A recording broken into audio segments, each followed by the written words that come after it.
ಇನ್ನು ಸಿಎಂ ಸಿದ್ದರಾಮಯ್ಯ ವಿರುದ್ಧ ಇಡಿಯಲ್ಲಿ ದೂರು ದಾಖಲಾಗಿರುವಂತಹ ಹಿನ್ನೆಲೆಯಲ್ಲಿ ಇಡಿ ದೂರಿನ ಬೆನ್ನಲ್ಲೇ ಈಗ ಹೈಕಮಾಂಡ್ ಕೂಡ ಅಲರ್ಟ್ ಆಗಿದೆ.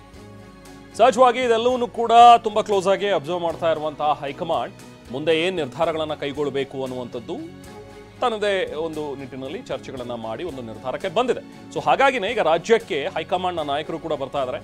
ಇವತ್ತು ಎಐಸಿಸಿ ಪ್ರಧಾನ ಕಾರ್ಯದರ್ಶಿಯಾಗಿರುವಂತಹ ಕೆ.ಸಿ. ವೇಣುಗೋಪಾಲ್ ಅವರನ್ನ ಬೆಂಗಳೂರಿಗೆ ಕಳಿಸ್ತಾ ಇದ್ದಾರೆ, ರಾಜ್ಯಕ್ಕೆ ಕಳಿಸ್ತಾ ಇದ್ದಾರೆ. ಅಕ್ಟೋಬರ್ 15ನೇ ತಾರೀಕು ವೇಣುಗೋಪಾಲ್ ಅವರು ಬರ್ತಾರೆ. ಇನ್ಫ್ಯಾಕ್ಟ್ 15ನೇ ತಾರೀಕು ಬರ್ತಾ ಇರುವಂಥವ್ರು, ಸದ್ಯಕ್ಕಲ್ಲ. ಬಟ್ ಹೈಕಮಾಂಡ್ನಿಂದ ಒಂದಷ್ಟು ಚರ್ಚೆಗಳಂತೂ ಹೈಕಮಾಂಡ್ ಮಟ್ಟದಲ್ಲಿ ಆಗ್ತಾ ಇದೆ. ಈಗಾಗಲೇ ಸತೀಶ್ ಜಾರಕಿಹೊಳಿ ಅವರು ಕೂಡ ಹೋಗಿ ಬಂದಿರೋದು, ಮಲ್ಲಿಕಾರ್ಜುನ ಖರ್ಗೆ ಅವರನ್ನ ಭೇಟಿ ಮಾಡಿ ಬಂದಿದ್ದಾರೆ.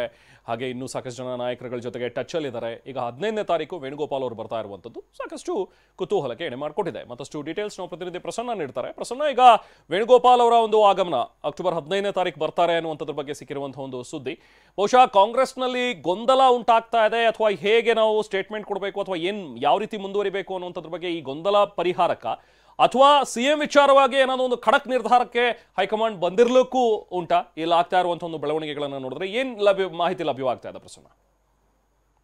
ರೆಹಮಾನ್, ಸದ್ಯಕ್ಕೆ ಕಾಂಗ್ರೆಸ್ನ ಪ್ರಧಾನ ಕಾರ್ಯದರ್ಶಿ ಆಗಿರುವಂತಹ ಕೆ.ಸಿ. ವೇಣುಗೋಪಾಲ್ ಅವರು ಅಕ್ಟೋಬರ್ 15ನೇ ತಾರೀಕಿನಂದು ರಾಜ್ಯಕ್ಕೆ ಬರ್ತಾ ಇದ್ದಾರೆ. ಇಲ್ಲಿ ಬಂದು ಸದ್ಯಕ್ಕೆ ಇರುವಂತಹ ಗೊಂದಲಗಳ ವಿಚಾರವಾಗಿ ಅದನ್ನ ಬಗೆಹರಿಸುವಂತ ಕೆಲಸ ಮತ್ತು ಒಂದು ಸ್ಪಷ್ಟತೆಯನ್ನ ಕೊಡಿಸುವಂತ ಕೆಲಸವನ್ನ ಕೆ.ಸಿ. ವೇಣುಗೋಪಾಲ್ ಅವರು ಮಾಡ್ತಾರೆ. ಮೂಡಾ ಪ್ರಕರಣ ದಾಖಲಾದ ಬಳಿಕ ಒಮ್ಮೆ ಮಾತ್ರ ಕೆ.ಸಿ. ವೇಣುಗೋಪಾಲ್ ಅವರು ಮತ್ತು ಸುರ್ಜೇವಾಲಾ ಅವರು ರಾಜ್ಯಕ್ಕೆ ಬಂದಿದ್ರು. ಸಚಿವರನ್ನ ಕರೆದು ಪ್ರತ್ಯೇಕವಾಗಿ ಮಾತುಕತೆಯನ್ನ ನಡೆಸಿದ್ರು. ಸಚಿವರಿಗೆ ಒಂದಷ್ಟು ಟಾಸ್ಕ್ಗಳನ್ನು ಕೂಡ ಕೊಡಲಾಗಿತ್ತು.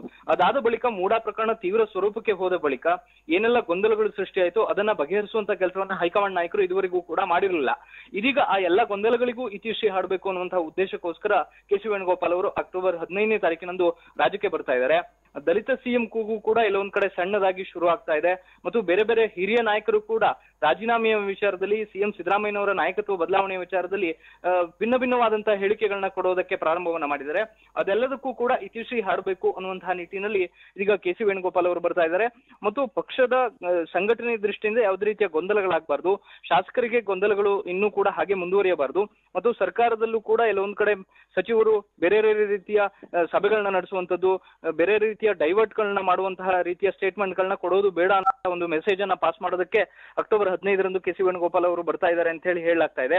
ಸದ್ಯಕ್ಕೆ ನೇರವಾಗಿ ನಾಯಕತ್ವ ವಿಚಾರವನ್ನ ಎಲ್ಲೂ ಕೂಡ ಹೈಕಮಾಂಡ್ ಆಗ್ಲಿ ಬೇರೆ ಯಾವ ನಾಯಕರಾಗ್ಲಿ, ಅಂದ್ರೆ ಅಧಿಕೃತವಾಗಿ ಯಾರು ಹೇಳ್ಬೇಕೋ ಅವ್ರು ಇದುವರೆಗೂ ಕೂಡ ಹೇಳಿಲ್ಲ ಮತ್ತು ಅದಕ್ಕೆ ಆ ರೀತಿಯ ಟಚ್ ಅನ್ನು ಕೂಡ ಕೊಟ್ಟಿಲ್ಲ. ಅಕಸ್ಮಾತ್ ಆ ತರದ ತೀವ್ರ ಸ್ವರೂಪವಾದಂತಹ ನಿರ್ಧಾರವನ್ನ ತೆಗೆದುಕೊಳ್ಳೋದೇ ಆದ್ರೆ ಅದು ಕೇವಲ ಬೆಂಗಳೂರಿನಲ್ಲಿ ಮಾತ್ರ ಸಾಧ್ಯ ಆಗೋದಿಲ್ಲ. ಈ ಕಾರಣಕ್ಕೋಸ್ಕರ ಕೆ.ಸಿ. ವೇಣುಗೋಪಾಲ್ ಅವರು ಇಲ್ಲಿ ಬಂದು ಗೊಂದಲದಿಂದ ನಿವಾರಣೆ ಮಾಡುವಂತ ಒಂದಷ್ಟು ಪ್ರಯತ್ನಗಳನ್ನ ಮಾಡುವಂತದ್ದಂತೂ ನಿಶ್ಚಿತವಾಗಿದೆ. ನಾಯಕತ್ವ ಬದಲಾವಣೆಯ ವಿಚಾರ ಈಗ ಇಡಿ ಎಂಟರಾದ ಬಳಿಕ ಸಣ್ಣದಾಗಿ ಸ್ಪಾರ್ಕ್ ಆಗ್ತಾ ಇದೆ. ಅಕಸ್ಮಾತ್ ಅತಿರೇಕದ ಪ್ರಸಂಗಗಳು ಎದುರಾದ್ರೆ ಏನ್ ಮಾಡ್ಬೇಕು ಅನ್ನೋ ಬಗ್ಗೆ ದಲಿತ ನಾಯಕರು, ದಲಿತ ಸಚಿವರು ಕೂಡ ಒಂದಷ್ಟು ತಂತ್ರಗಾರಿಕೆಯನ್ನ ಮಾಡ್ತಾ ಇದ್ದಾರೆ.